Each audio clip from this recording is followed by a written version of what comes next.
Hello friends, कैसे हो? उम्मीद करता हूँ कि सब ठीक होंगे। आपके लिए मैं न्यूज़ लेके आया हूँ। 2-3 दिन से मैं आपके टच में नहीं था, लेकिन आपके लिए मैं 2-3 न्यूज़ लेके आया हूँ। एक तो बच्चों का कहना है कि 5 ईयर की बैन की न्यूज़ है, उसको क्या हुआ है, मतलब किसको 5 ईयर बैन लगा है, किस कारण लगा है, एक रिकन्सिडरेशन के बाद कोई भी रिजल्ट क्यों नहीं आ रहा, और आपका कहना है कि रिकन्सिडरेशन के बाद रिजल्ट्स आ रहे हैं, और तीसरी चीज़ की फाइल्स के रिजल्ट्स कहाँ तक आ गए हैं।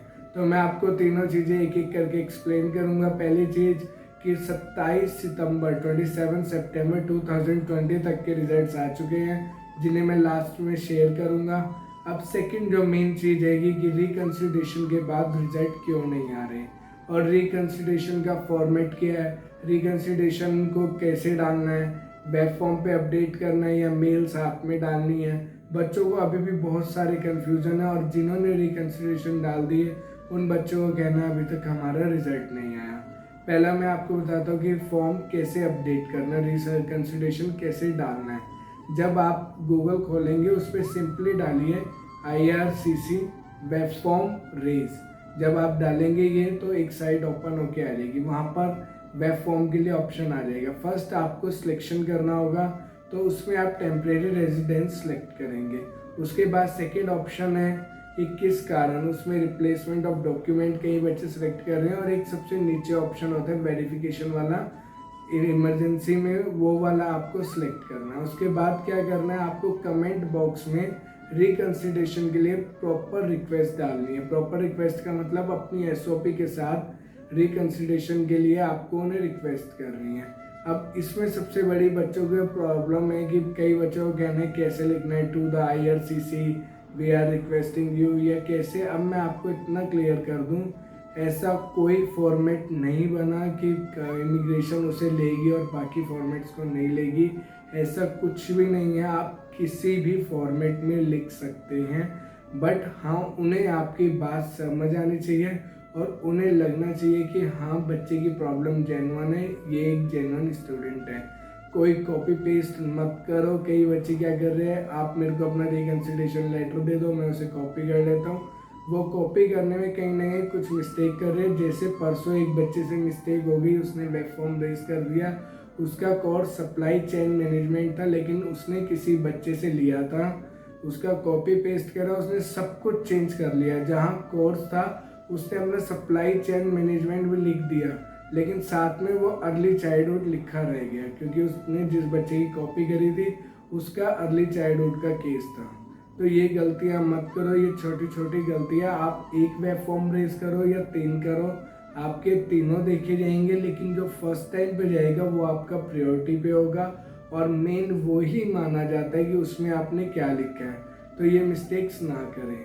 अब बच्चों का कहना है कि आफ्टर रिकन्सिडरेशन हमें 10 दिन हो गए, 15 दिन हो गए, हमारा रिजल्ट नहीं आ रहा, लेकिन आपका कैसा है। तो मैं आपको मेन चीज़ बता रहा हूँ कि जो भी रिकन्सिडरेशन कर रहा है उसमें सबसे बड़ी चीज़ आपको डॉक्यूमेंट साथ में लगाने हैं।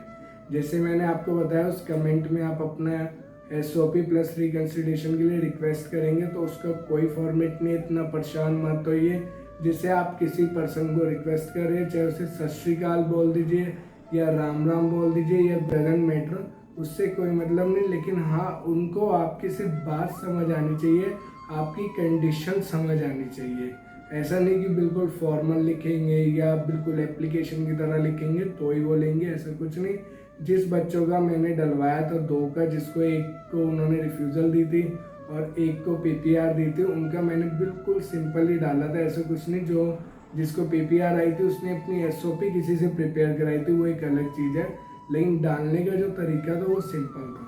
आप ये सोचने लगे कि उसकी SOP बढ़िया थी तो आया, लेकिन आप ये चीज़ देखिए कि उसका फॉर्मेट तो सिंपल ही था ना। तो ये कोई ज़रूरत नहीं है कि आप कैसा भी डालें और आपको ये लगने लगे कि नहीं आएगा। जो रिज़ल्ट आने का मेन कारण है वो मैं आपको क्लियर करता हूँ कि आपको उस कमेंट सेक्शन के बाद नीचे अपना नेम वगैरह जो भी है सेम डाल के एक ऑप्शन आता है कि आपको डॉक्यूमेंट्स अपलोड करने हैं या नहीं। मोस्टली बच्चे अपने डॉक्यूमेंट्स अपलोड नहीं कर रहे, जिस वजह से उनका रिजल्ट नहीं आ रहा। मैं दोबारा रिक्वेस्ट कर रहा हूँ कि एक पूरी PDF फाइल बनाएं जो 3.5 MB से कम की हो, क्योंकि वहाँ 4 MB का मैक्सिमम स्पेस दिया जाता है, 2 MB कम।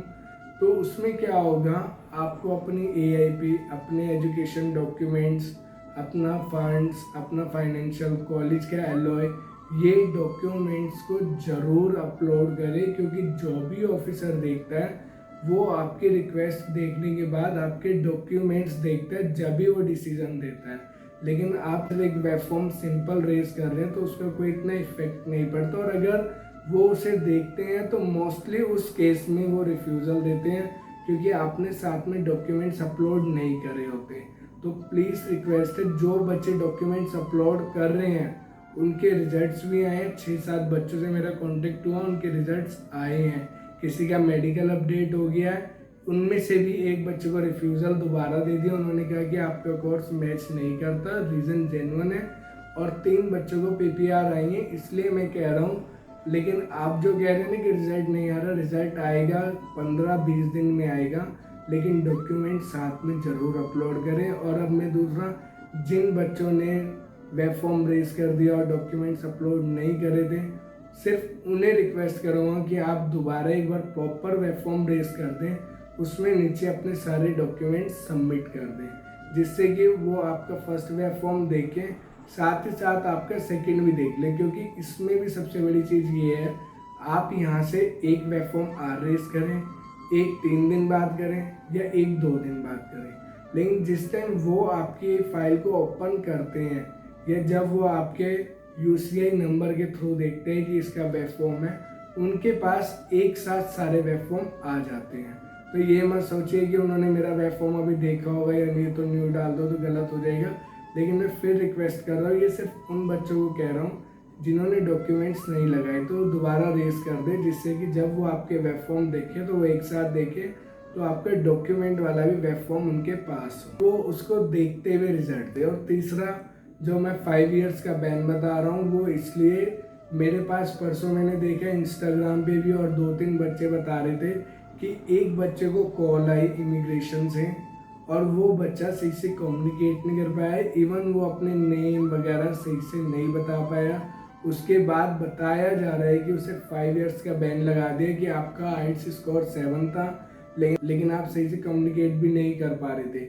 इस न्यूज़ को मैं आपको बता रहा हूँ जैसे मैंने सुना, मैं इसे सही नहीं बता रहा कि ये न्यूज़ जेन्युइन है या नहीं, लेकिन जो हुआ मैं आपको क्लियर कर रहा हूँ कि हो सकता है ऐसा भी हो, क्योंकि पिछले 2 साल में कोई कुछ नहीं कह सकता कि अकॉर्डिंग टू रूल है या क्या है, कुछ भी हो सकता है। तो मान के चलो अगर ऐसा भी है तो आप अपनी SOP को रीड करके रखो, आप अपनी डिटेल्स को रीड करके रखो, अपने कोर्स का प्रॉपर नेम। जैसे हम क्या करते हैं कि पैरालीगल मेरा कोर्स है, बट जब हम प्रॉपर देखते हैं paralegal technology, supply chain management को हम बोल देते हैं सप्लाई मैनेजमेंट। ये छोटे छोटे गैप बाद में बहुत इफेक्ट करते हैं। अगर आपसे पूछे आपको प्रॉपर कोर्स का नेम, आपकी फीस कितनी है, आपने SOP में क्या फ्यूचर मेंशन करा है, तो इन चीज़ों को रीड करके रखिए। हो सकता है कि आप पे कॉल या मेल या कुछ भी आए, और मैं आपको बता रहा हूँ, हम कॉपी पेस्ट करते या कुछ भी करते, हम कहीं ना कहीं गलती कर देते हैं। वो कहते हैं ना कि नकल के लिए भी अकल चाहिए, तो प्लीज़ टेंशन में ना आके अकल को यूज़ करें। हो सकता है कि अगर वो खबर सही हो तो कल को अगर आपको आए तो आप बच जाएं। और रिकन्सिलेशन वालों के लिए मैंने दोबारा रिक्वेस्ट करी है कि डॉक्यूमेंट्स को साथ में अपलोड करें, और फॉर्मेट के लिए परेशान मत होएं कि किसी का फॉर्मेट सही था इसलिए रिजल्ट आया, ऐसा नहीं। सिर्फ आपकी लैंग्वेज सही होनी चाहिए और उन्हें आपकी बात समझ आनी चाहिए। और SOP में जो आपने मेंशन करा वो उसमें मेंशन होना चाहिए कि क्यों आप इतना रिक्वेस्ट करें, क्यों रिकन्सिलेशन के लिए फाइल डाल रहे हैं, कि मेरा सारा फ्यूचर अगर आप नहीं देखते तो बर्बाद हो जाएगा। इससे अलग अगर कोई भी क्वेरी आप मेरे से जब मर्जी कांटेक्ट कर सकते हैं। और जो रिजल्ट्स है उसके लिए मैंने एक चार्ट प्रिपेयर करा है कि किस कॉलेज में रिजल्ट आया, मतलब कितनी रिफ्यूज़ल्स आ गई, कितनी PPR आ गई, वो रिजल्ट मैं लास्ट में शेयर कर रहा हूँ। प्लस मैंने जैसे रिकन्सिलेशन डाली थी वो फॉर्मेट थोड़ा सा मिलता हुआ, मतलब कि आपको ये क्लियर हो जाए कि लाइन्स क्या थी, वो भी मैं साथ में डाल रहा हूँ। लेकिन आप अपनी मर्जी से डाल सकते हैं, प्लीज़ टेंशन मत लीजिए, सोन सब कुछ सही हो जाएगा। और सबसे बढ़िया बात ये है कि मैं उन सब बच्चों का थैंक्स कर रहा हूँ कि जिन्होंने रिकन्सिलेशन डाली, क्योंकि उनकी रिकंसिडरेशन डालने की वजह से जिन बच्चों के रिजल्ट्स नहीं आ रहे थे, एक तो उनके रिजल्ट्स आने लगे, एक जो PPR हम 40% लेके चल रहे थे वो 70% हो गई। मतलब अब जो रिफ्यूज़ल के केस है वो कम होते जा रहे हैं और वीज़ा के केसेस ज़्यादा होते जा रहे हैं। उसका रीज़न ये है कि जब उन्होंने एक साथ रिफ्यूज़ल दी और अब उन्हें ये दिख रहा है कि बच्चे रिकंसिडरेशन कर रहे हैं, रिक्वेस्ट कर रहे हैं, तो जो आगे फाइल्स को वो चेक कर रहे हैं उन्हें बड़े ध्यान से रिजल्ट दे रहे हैं और इस वजह से उनको अब वीज़ाज आने लगे हैं। वो बात नहीं रही कि फ़ाइल देख रहे हैं बिना बात के कुछ भी रीज़न लगा के रिफ्यूज़ल दे रहे हैं, ऐसा नहीं है। रिफ्यूज़ल सब भी आ रही है लेकिन अब प्रॉपर जेन्युइन रीज़न पे आ रही है। अब ऐसा नहीं है कि किसी को कुछ भी रीज़न दे रहे हैं, तो इसलिए उनका भी थैंक्स। आपके एक स्टेप उठाने से जो बच्चों का अभी तक रिजल्ट नहीं आया था उनका कहीं ना कहीं रिजल्ट सेव हो गया। इससे अलग अगर आपको कोई भी क्वेरी आप मेरे से जब मर्जी कॉन्टेक्ट कर सकते हैं। Thank you so much.